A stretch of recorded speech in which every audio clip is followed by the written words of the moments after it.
She served drinks at the gala, until the Mafia Boss pointed and said, "Bring that girl to me." Hello everyone. Before we begin today's story, I have a small favor to ask. Please hit subscribe and turn on the notification bell so you never miss our channel's new videos. It's quick, free, and the best way to support us in bringing you more dramatic stories. Your support means the world to us. Where are you watching from? Drop your city or country in the comments below. Thank you very much. Now, back to the main character. My name is Emily Carter, and that night, I was just another pair of steady hands holding a silver tray in a room that didn't belong to me. The gala ballroom glowed like something out of a magazine, all crystal lights and polished marble, the kind of place where the air itself felt expensive. I moved carefully between tables, counting steps in my head, making sure the glasses didn't clink too loudly, reminding myself to breathe. At 24, I had learned how to be invisible in rooms like this. Smile, nod, serve, step back. The men in tailored suits talked numbers I would never see in my bank account, and the women laughed softly, their bracelets catching the light every time they lifted a glass. I was focused on not spilling when the energy in the room shifted, the way it does before a storm you can't yet see. Conversations lowered without anyone asking. Chairs subtly angled in one direction. I felt it before I understood it, a pressure at my back that made my shoulders tighten. When I glanced up, I saw him. Dominic Hale didn't announce himself. He didn't need to. He stood near the center of the room, tall, still, dressed in dark simplicity that made everyone else look like they were trying too hard. His presence wasn't loud, but it was absolute, like gravity. People noticed without staring. They gave space without being told. I told myself not to look again, because looking meant being seen, and being seen was dangerous. I turned to refill a glass, my hand steady even as my pulse picked up, and that's when it happened. A guest brushed past too quickly. My tray tilted just enough to make my heart jump. I corrected it in time, but the small movement felt enormous, like a spotlight snapping on. I felt his attention land on me, not curious, not surprised, just certain. I kept my eyes down, pretending I hadn't noticed anything at all, but the room went quieter, a held breath stretching too long. Then his voice cut through, calm and unhurried, carrying farther than it should have. He didn't raise it. He didn't need to. He simply pointed in my direction and said, "Bring that girl to me." No name, no question, just a statement that rearranged the air. My stomach dropped as if the floor had shifted an inch. The coordinator froze. A man in a dark suit was suddenly beside me, not touching, not smiling, waiting. I wanted to ask why. I wanted to say no. Instead, my feet moved because in that world, momentum belonged to people like Dominic Hale.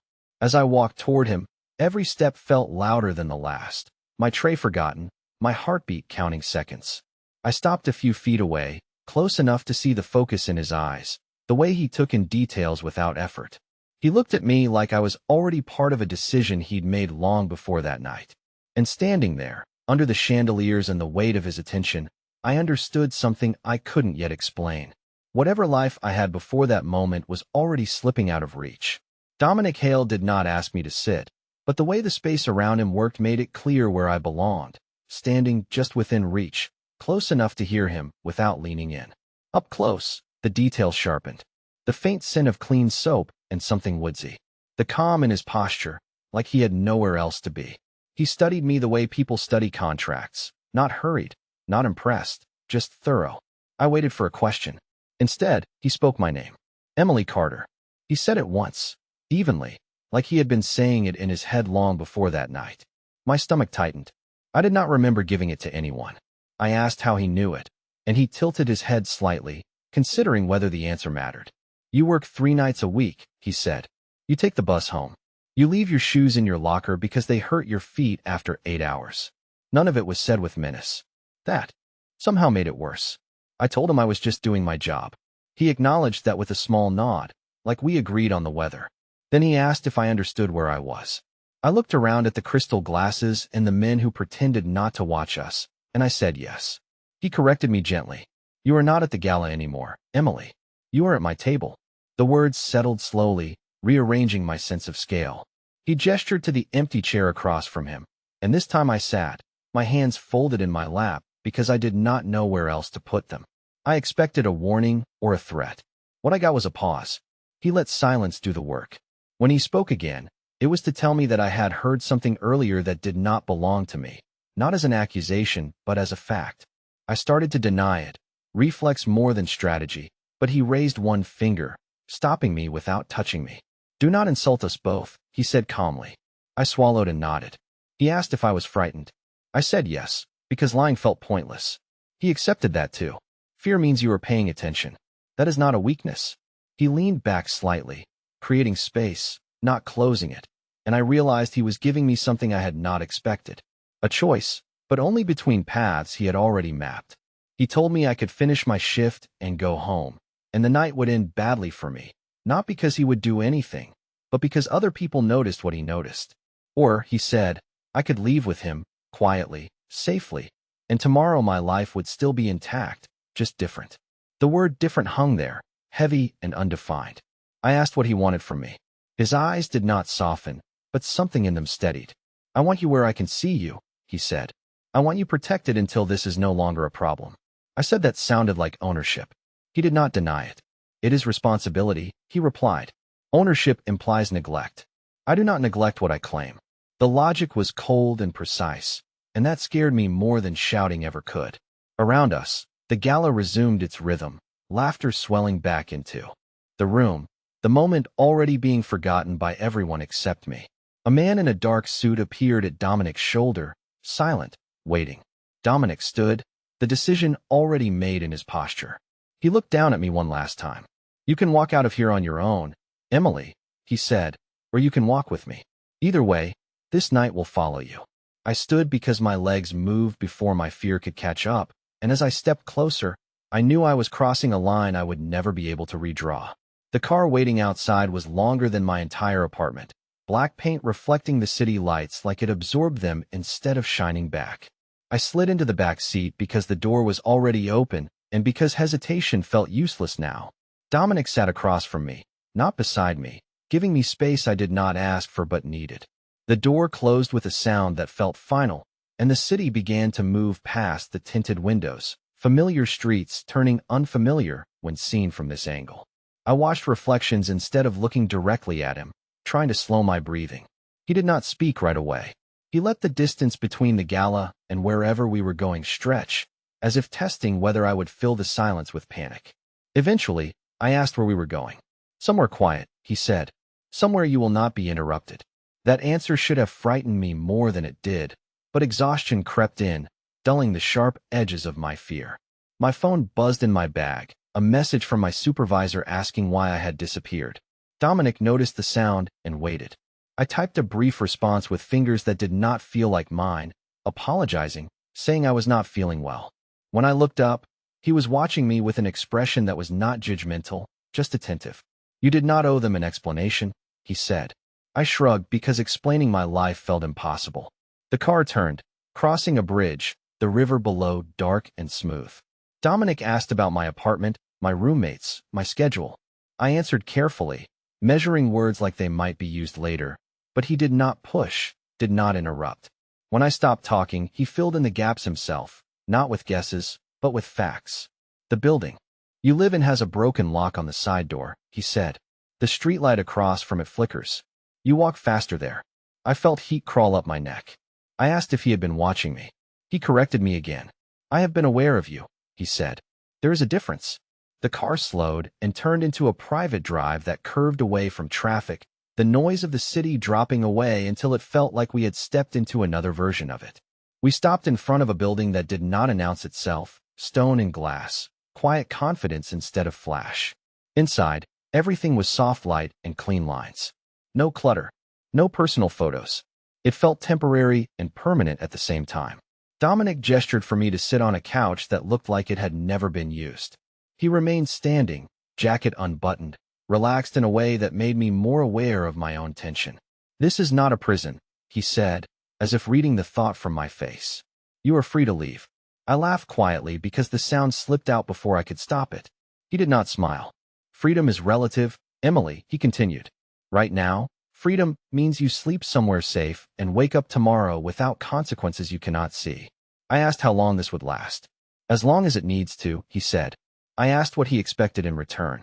He met my eyes fully for the first time since the car stopped. Honesty, he said. You tell me if you are frightened. You tell me if someone approaches you. You do not run. The word run landed hard. I thought of the bus stops, the dark stairwell, the flickering light.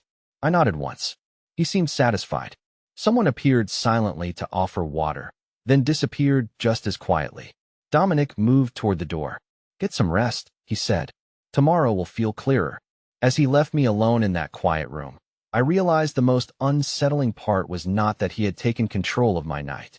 It was that, against my will, I felt safer than I had in months, and I did not know what that said about the life I had been living before. Morning arrived without ceremony, light sliding through tall windows and settling across the floor like it belonged. There, I woke on the couch fully clothed, shoes neatly placed nearby, a thin blanket folded over me that I did not remember anyone giving. For a moment, I forgot where I was. Then the quiet reminded me. No traffic horns, no neighbors, just controlled silence. I sat up slowly, testing the room like it might react to sudden movement. It did not. Everything was exactly where I left it.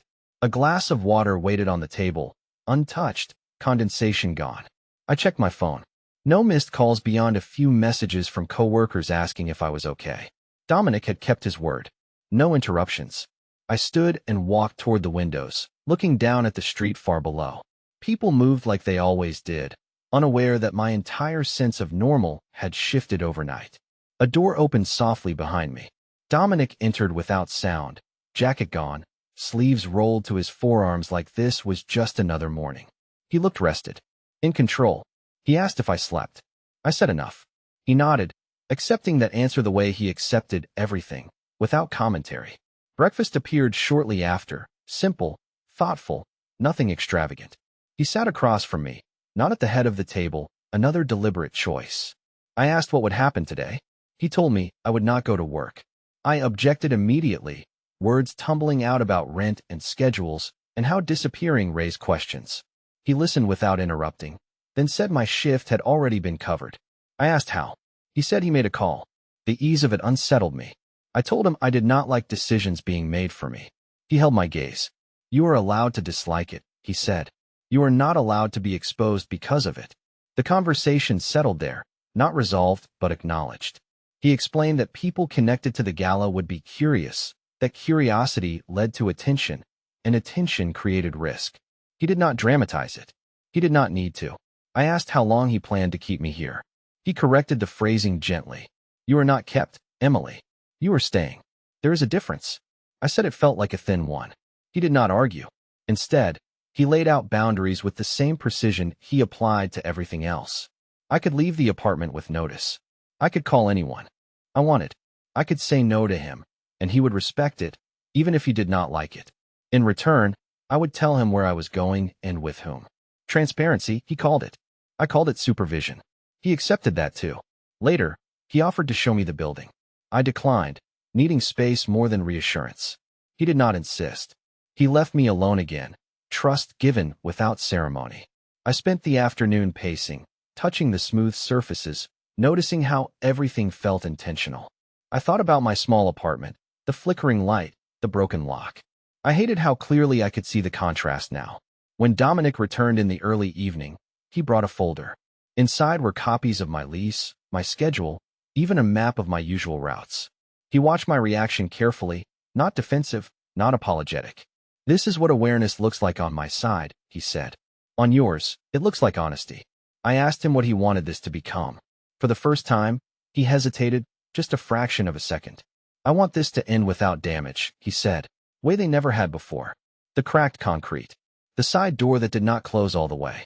The flickering streetlight. Dominic noticed everything without comment. Inside, my apartment smelled like old coffee and laundry detergent. I moved through it quickly, suddenly aware of how small it was, how thin the walls felt.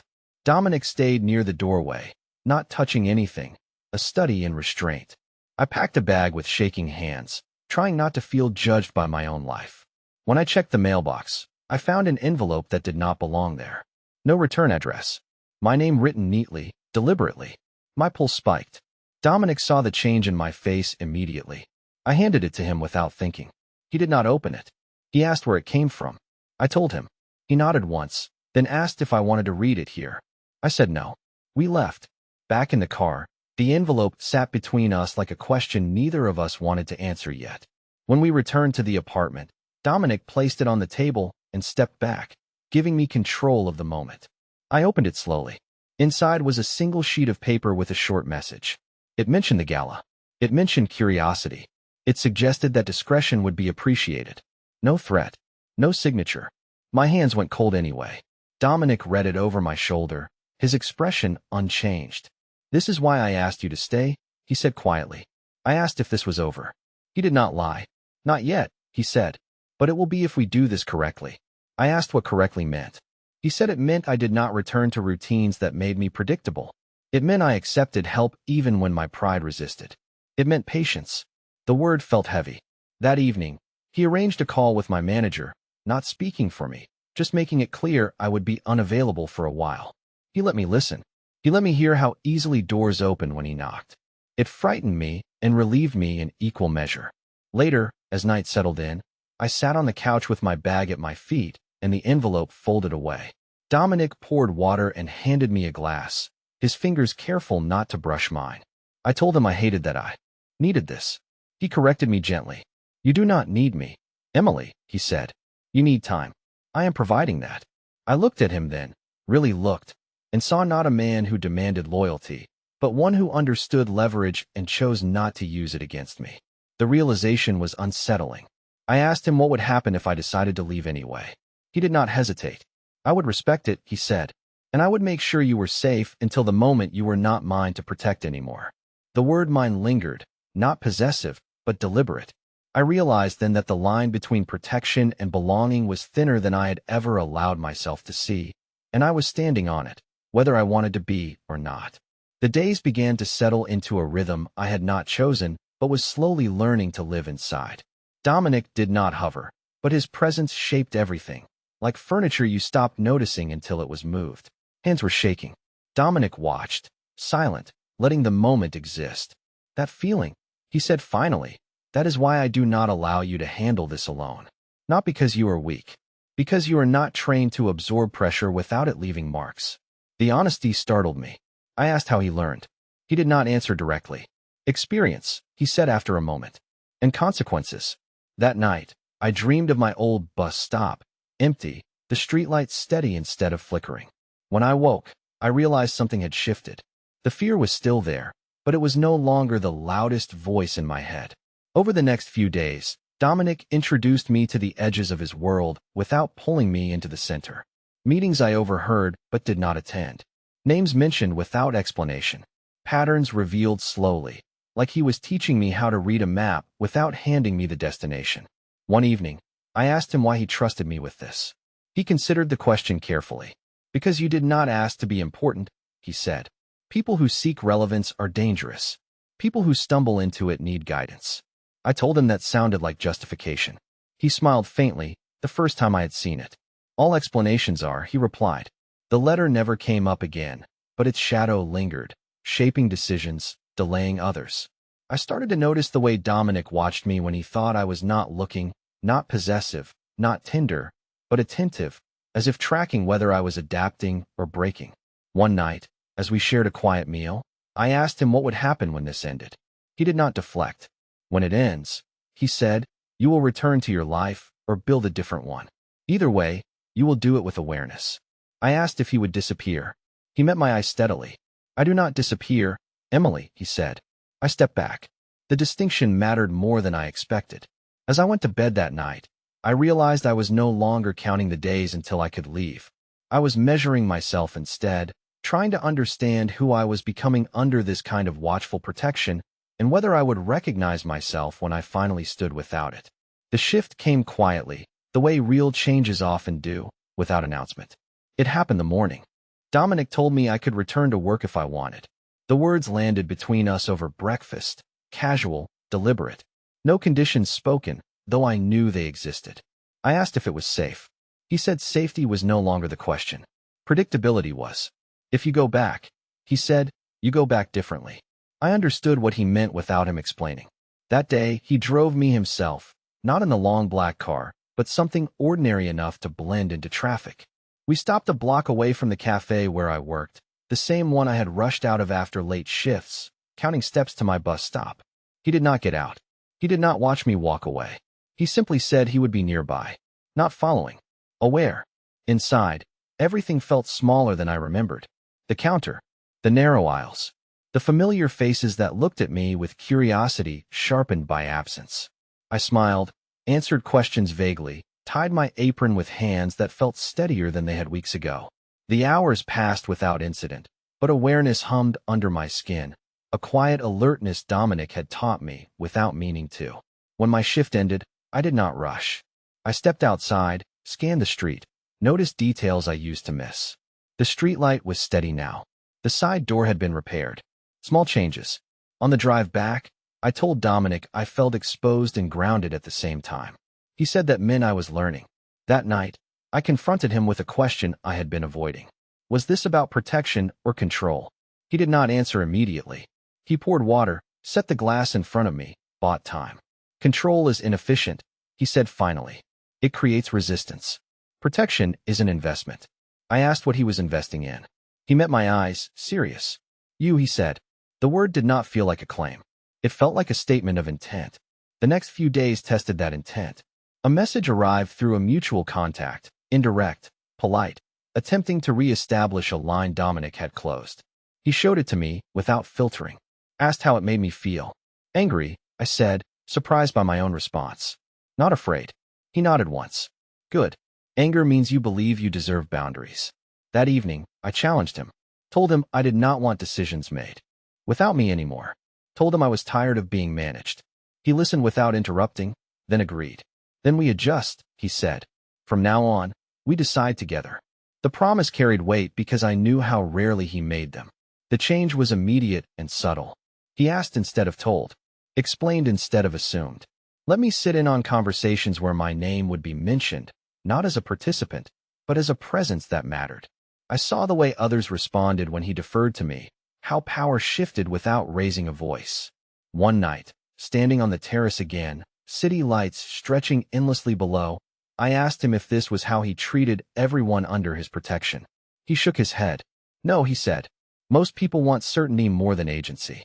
You want agency even when it scares you. I said that sounded like a flaw. He said it was the reason he trusted me. The words settled into something warm and unsettling at the same time. I realized then that what was happening between us was not built on fear anymore. It was built on negotiation, on chosen proximity. I was not being kept. I was staying. And for the first time since the gala, I understood the difference clearly enough to claim it as my own. The call came late, after the city had settled into that quiet hour where everything feels more honest. Dominic listened without speaking, his expression unreadable, one hand resting flat on the counter like he was grounding himself. When he ended the call, he did not soften the truth. Someone wanted closure, he said. Not payment. Not leverage. Assurance. I asked what that meant for me. It means they want to see you living your life, he said, untouched, unafraid, unhidden. A visible ending to their curiosity. The idea tightened my chest. Visibility had been the problem from the beginning. Dominic did not dismiss that fear. He acknowledged it. Visibility is risk, he said, but invisibility is suspicion. We choose which one we manage. He told me there would be an event, a public one, neutral ground, where my presence would be noted and then dismissed as unremarkable. Normal. I asked if he would be there. He said yes, but not beside me. Near enough to intervene, far enough to prove I did not need him to stand. The distinction felt deliberate, almost painful. I told him I was not sure I could do it. He nodded. Courage is not certainty, Emily, he said. It is consent to act without it. The day arrived with too much light. I dressed carefully, not to disappear, not to provoke, just to exist. Dominic watched from the doorway, silent, offering no corrections. Before we left, he asked me one question. Are you choosing this? I said yes, and meant it. The venue was busy in a way that felt ordinary, people moving with purpose that had nothing to do with me. I walked in alone, shoulders back, breath measured. I felt eyes pass over me without stopping. No recognition. No pause. Exactly as planned. I ordered coffee, stood in line, listened to fragments of conversation about weekend plans and deadlines. Normality pressed in from all sides, unfamiliar and grounding. I felt Dominic before I saw him, not because he drew attention, but because my awareness had learned his rhythm. He stood across the room, engaged in conversation, giving me the gift of distance. Time passed. Nothing happened. And then something shifted, not external, but inside me. The tension I had been holding loosened. I realized I was smiling, not performing it, but feeling it. When it was time to leave, I did not look for Dominic immediately. I walked out on my own, into the late afternoon light, heart steady. He joined me a block away, as promised. Did it work? He asked. I thought about the quiet, the lack of reaction, the way the world had kept moving. Yes, I said. It did. He did not celebrate. He simply acknowledged it, like a step completed on a longer path. Back at the apartment, the air felt different, lighter, like something unresolved had finally settled. I told him I wanted to go home, not that night, but soon. My real home. My apartment. My routines. He listened carefully. I knew this was the moment everything balanced on. If he resisted, the trust we built would fracture. If he agreed, something else might. He did not answer immediately. Then he nodded. We will prepare, he said. Not because you cannot manage it, but because endings deserve care. The word endings landed heavier than expected. I asked him what would happen to us. He did not evade it. That depends on whether you see this.